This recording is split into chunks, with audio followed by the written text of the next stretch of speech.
So yeah, like I said, Shurabil ibn Hassana and Amar ibn al-Asi as-Sami headed toward Baysan.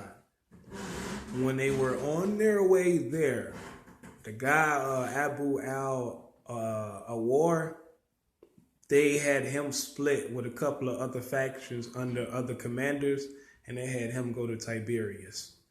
Now, when he went to Tiberias, simultaneously to that, Shurabil ibn Hassana is going to Baysan.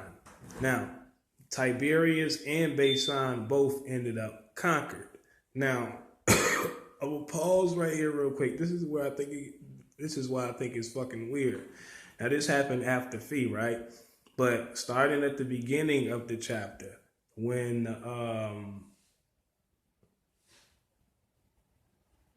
Abu al-Awar was sent to Tiberias.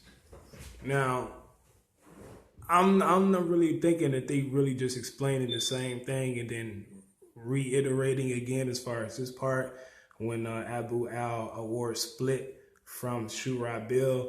I'm not really thinking that's the same thing because they went in order. Because Shurabil, when Abu al-Awar first was sent to Tiberias, all right, that's before Shurabil ibn Hassana camped at Fihl. You know what I'm saying?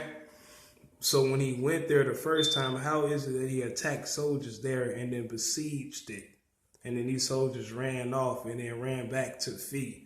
Now, the whole time you're going across land, you still got to cross the Jordan River. So it's going to take a while to get back to Fihl. I would think by the time he makes it into Palestine, by the time he made it into Tiberias, Abu Ubaidah and the men with him, DR, etc., all of these people, they would have made it to Fihl by that point. So by the time the soldiers in Tiberias run back to Fihl, everything would have unfolded already. That's why I'm like, what the fuck? That whole story or explanation does not make sense in itself for them. Again, once they get back to Fihl, these same soldiers run off to Baysan.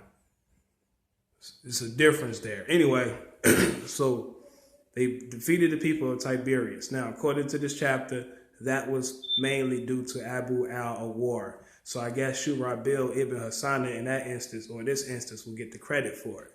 As the book, The Origins of an Islamic State, gives him sole credit for defeating the people of Tiberias as well.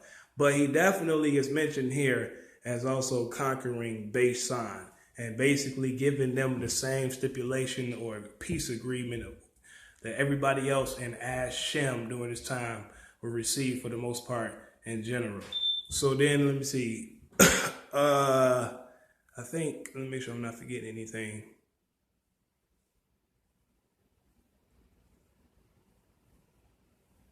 Yeah, that's about it. I think I want to make sure, yeah.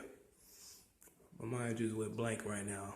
I'm trying to make sure that, yeah. So I got what? I think I got a minute left on this phone. This is the last part. So I guess I'll go back to Malik ibn Nuwayra, what I wanted to mention. Him and old girl, Sajah bint Su'ay was going to hook up, but like I say, when they heard about the Muslims preparing to respond to that, they kind of changed their aim. As far as Malik, like I said, he got executed. She linked up with Musaylima ibn Habib and Naj, and actually in Jaf al-Yamama. She linked up with him and ended up marrying him, and they ended up getting attacked anyway, and they got killed. Now, she supposedly got surrounded. To make a long story short, people that the people that rebelled there end up getting defeated, as I already mentioned. Mujah, Ara, all these people. Arijah ibn Unfuwa. Anyway, all those people I already mentioned. I'm not finna go through them again. But that's what happened with her. Now, when they got killed, all of the people that rebelled, and then the covenant was reestablished there, she converted